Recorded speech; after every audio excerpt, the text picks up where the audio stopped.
मोडणीम ग्रामपंचायत भ्रष्टाचार प्रकरण प्रदीप दादासाहेब गिड्डे यांच्या आक्रमक पवित्र्यापुढे प्रशासन झुकले, लेखी आश्वासनानंतर उपोषण स्थगित। याच्याबद्दल सविस्तर माहिती अशी की मोडणीम ग्रामपंचायतीमधील कचरा कुंडी आणि फ्रीज खरेदीत झालेल्या भ्रष्टाचार विरोधात प्रदीप दादासाहेब गिड्डे यांनी पुकारलेल्या उपोषणाने प्रशासनाला अखेर दखल घेण्यास भाग पडले असून प्रशासनाच्या लेखी आश्वासनानंतर हे उपोषण तुर्तास स्थगित करण्यात आले आहे। प्रदीप गिड्डे यांनी कचरा कुंडी व फ्रीज खरेदी प्रक्रियेत शासन नियमांचे सरळ उल्लंघन झाल्याचा आरोप करत पुराव्यांसह तक्रार दाखल केली होती, ज्याची दखल घेत विस्तार अधिकाऱ्यामार्फत प्राथमिक चौकशी करण्यात आली। या चौकशी दरम्यान ग्रामपंचायतीने भ्रष्टाचार सोबतच साठा नोंदवही नमुना नंबर 15 यासारखी महत्वाची कागदपत्रे दडपण्याचा प्रयत्न केल्याचे समोर आल्याने प्रशासकीय ढिसळपणा उघड झाला होता। त्याच पार्श्वभूमीवर प्रदीप गिड्डे हे आमरण उपोषणाला ग्रामपंचायत समोर बसले होते। आंदोलनाची तीव्रता पाहून कोरडवाडीचे गट विकास अधिकारी बीडीओ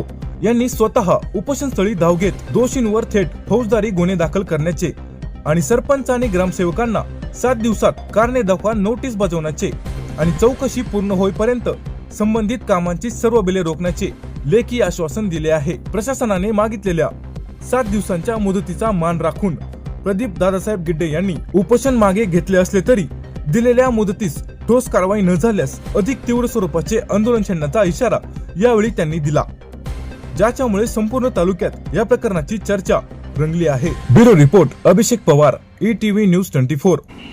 बोला। आज आपण उपोषण दुपारी या टाइमला सोडतोय। बीडीओ साहेबांनी आपल्याला शब्द दिलेला आहे आणि लेखीही दिलेला आहे की येत्या 7 दिवसात आजपासून ते पूर्ण कागदाचा दस्त आणि कारवाईची सुनावणी बीडीओ ऑफिसला कोरडवाडीला करतील। या त्यांच्या शब्दावर आपण आज आपलं उपोषण सोडत आहे।